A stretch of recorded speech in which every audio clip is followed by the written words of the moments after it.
Hey there, and welcome to this Masterclass Explainer. Today, we're completely demystifying statistics. We are going to strip away the heavy, intimidating math to reveal what is honestly a highly practical tool for understanding the world around us. Have you ever wondered how we actually truly know if a new medicine works, or how a massive company guarantees the quality of millions of products? Well, spoiler alert, it's not magic, and it definitely isn't blind luck. It all comes down to the absolutely fascinating science of data. So today, we're looking past those complex formulas to focus on the fundamental concepts that literally drive decisions in science, business, and society. We've broken today's explainer down into 3 distinct parts. Lesson 1 covers the data science, Lesson 2 breaks down the statistical process, and Lesson 3 explores inference and impact. Okay, let's jump right into Lesson 1, the data science, and understand the foundations.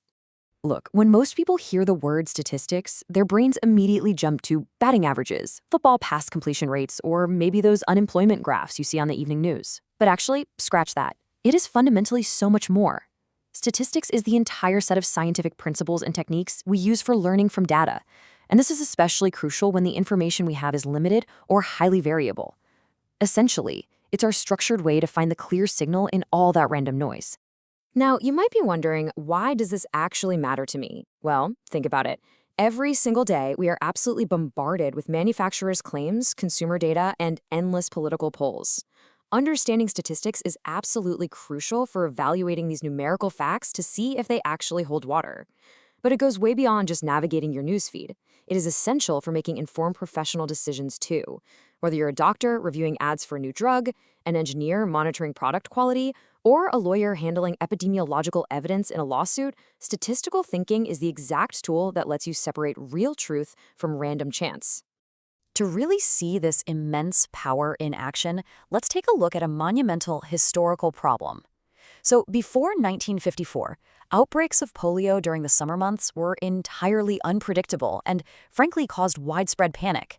Because of the terrifying possibility of paralysis or death, parents were incredibly scared. Developing a vaccine was paramount. But once Jonas Salk actually created one, how could they prove it worked beyond a shadow of a doubt? Well, this wasn't a simple task. Data from previous years suggested that the incidence rate for polio was historically very low. We're talking less than 50 cases for every 100,000 children.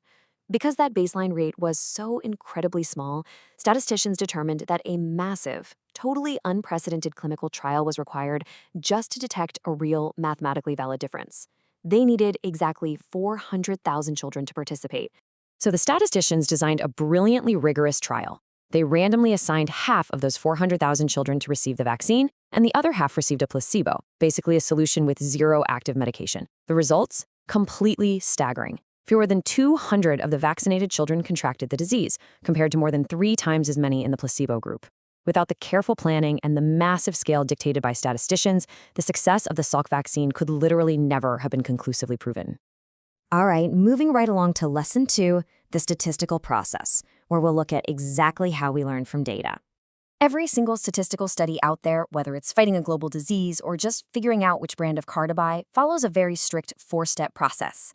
First, designing the collection process. Second, preparing the data for analysis by summarizing it. Third, actually analyzing the data. And fourth, reporting the conclusions clearly to the intended audience.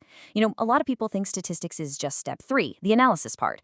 But the truth is, if step 1, the design, isn't carried out properly, your entire study is going to be completely useless because your data will be inherently flawed right out of the gate. A really crucial part of getting that very first step right relies on mastering 2 fundamental definitions: population and sample. The population is the entire set of all measurements of interest to the researcher. Think of it as the whole pie. The sample, on the other hand, is any subset of measurements selected from that population. It's just a tiny slice of that pie. So, if you picture a vast population, the entire set of measurements you want to know everything about, nested right inside, carefully pulled directly out from it, is the smaller set, the sample. The entire magic trick of statistics is making sure that smaller subset perfectly, accurately represents the larger whole. Let's see how this builds into a highly practical business scenario. Imagine for a second you run a massive light bulb manufacturing plant, and you're producing roughly 500,000 bulbs every single day. Your quality control department has to monitor the defect rate. Now, you could test every single bulb to understand your total population, sure, but that would be overwhelmingly expensive, wildly time-consuming, and it would drastically increase the price of every single bulb you sell. Nobody wants that. Instead of dealing with that logistical nightmare, statisticians use a much smarter approach. If they properly select a sample of just 1,000 bulbs from that daily production of 500,000, they only have to test that one small batch. The fraction of defective bulbs found in that tiny 1,000 bulb sample can actually accurately estimate the defect rate for the entire 500,000 bulb production line. As long as those 1,000 bulbs were selected in the proper randomized fashion, the sample fraction is going to be incredibly close to the true population fraction. That brings us to Lesson 3, Inference and Impact, where we make sense of all these numbers. The entire ultimate objective of statistics is making an inference. An inference is essentially an educated best guess about a whole population, based entirely on the information you got from your much smaller sample. But it's not just a blind guess, right? A true statistical inference always includes a statement of probable error. You're declaring what you think the truth is while mathematically proving exactly how far off you might be. For instance, let's take a look at a financial auditor. Suppose they need to review a massive set of 25,000 financial accounts. Instead of checking every single one, which would take forever, they randomly select a sample of 2,000 accounts. After reviewing just that sample, they find that 84 of them, which is exactly 4.2%, contain errors. The auditor then uses this sample to make an inference. Their best educated guess is that roughly 4.2% of the entire population of 25,000 accounts are also flawed. But here is where the magic of statistics really shines. Anyone can make a guess, but the concepts of probability allow the statistician to calculate a probable error.